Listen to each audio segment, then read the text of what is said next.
Today with us, we have Mr. Ashwin Patil, who is a senior fundamental analyst at LKP Securities Ltd. And his area of expertise is the automobile sector, and he will deep dive into it. Hi, Ashwin. We saw the first auto company posting their Q4 and full year results this week. How would you analyze Bajaj Auto's earnings? Thank you so much, Karthik, for this warm welcome. Today, I'll be talking about Bajaj Auto, who reported a good set of numbers this week. First of all, they reported a very strong margin performance, and which came at about 19.3% and above street expectations of about 19.1%. And this was a result of the improved product mix that the company had in the form of higher than 125cc segment, and also the premium bikes that they had. The export performance was weak on expected lines, and in the export markets of Africa, Nigeria, the company faced a lot of currency devaluation.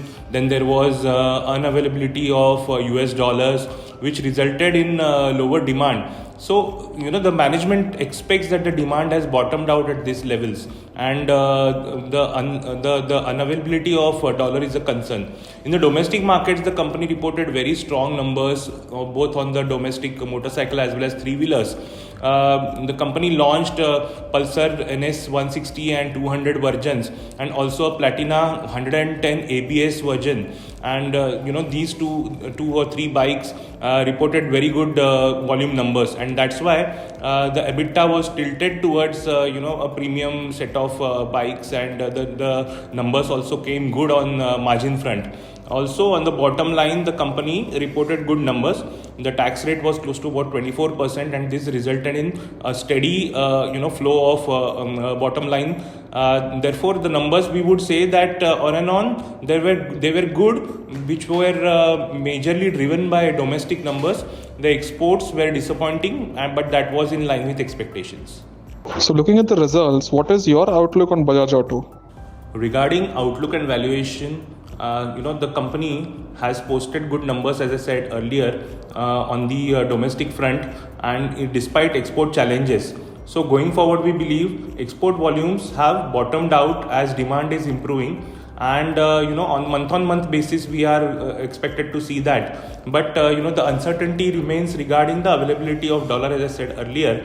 But the company has launched a Dominar in Latin America, which is facing a very good response.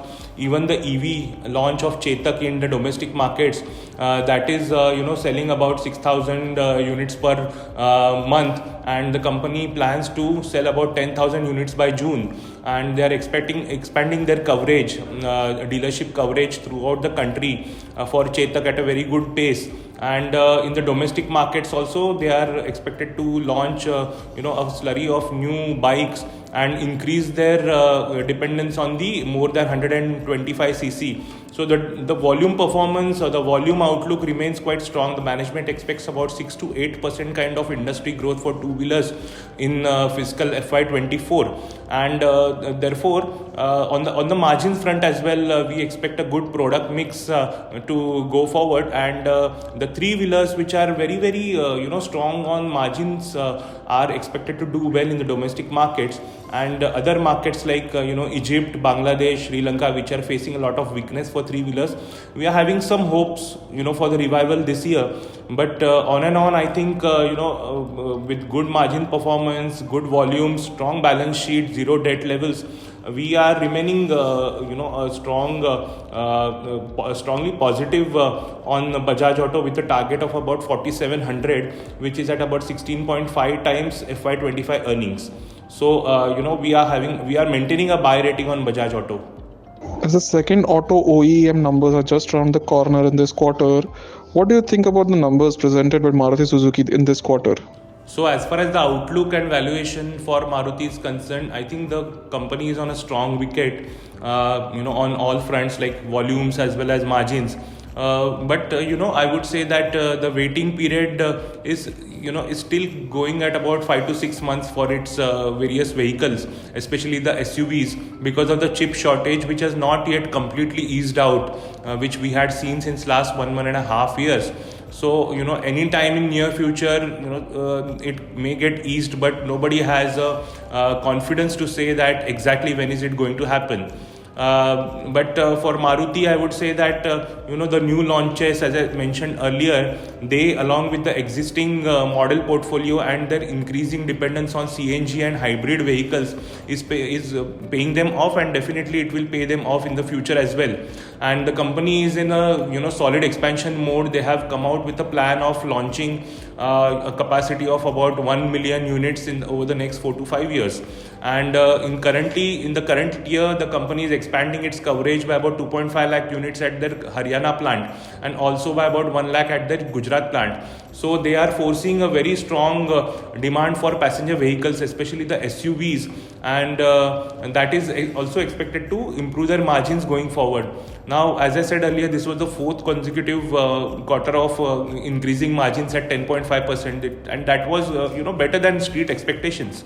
So I think that with improving the product mix, increasing operating leverage, and also there is the input costs are expected to be stable going forward, because there is there are certain costs which are increasing and certain which are decreasing. So we expect that it is going to be neutral, but the impact of their own profitability and all is going to be very much in line. So we are expecting a good traction in Maruti stock, though it has it is close to about 17 times on FY25 at 8500. We expect a multiple of about 20x in FY25, and we are giving a target of about 10,000 rupees on Maruti, to be specific 10034. So we are positive on the stock, we are positive on the sector, and particularly in the passenger vehicle segment, we are positive on Maruti Suzuki. If we consider a 1 year horizon, what's your view on Maruti Suzuki? So as far as Maruti's results were concerned, this was the second auto company to report numbers this week. So I would like to share my view on that as well. So discussing about how the quarter went for them, definitely Q4 FY23 numbers of Maruti were strong on all fronts. Top line grew by about 20% YOY and about 10.3% on a QOQ basis. The base quarter of last year was impacted severely by chip shortage, which has improved somewhat now. Volumes grew by about 5.3% YOY, while realizations increased by about 15%. So this was mainly because of the improved product mix, which was tilted towards SUVs. And the company is in a process of launching a couple of new SUVs like the Fronx. Fronx was launched on 24th of April, and Jimny is the 5-door Jimny is going to get launched in May. So the company is more and more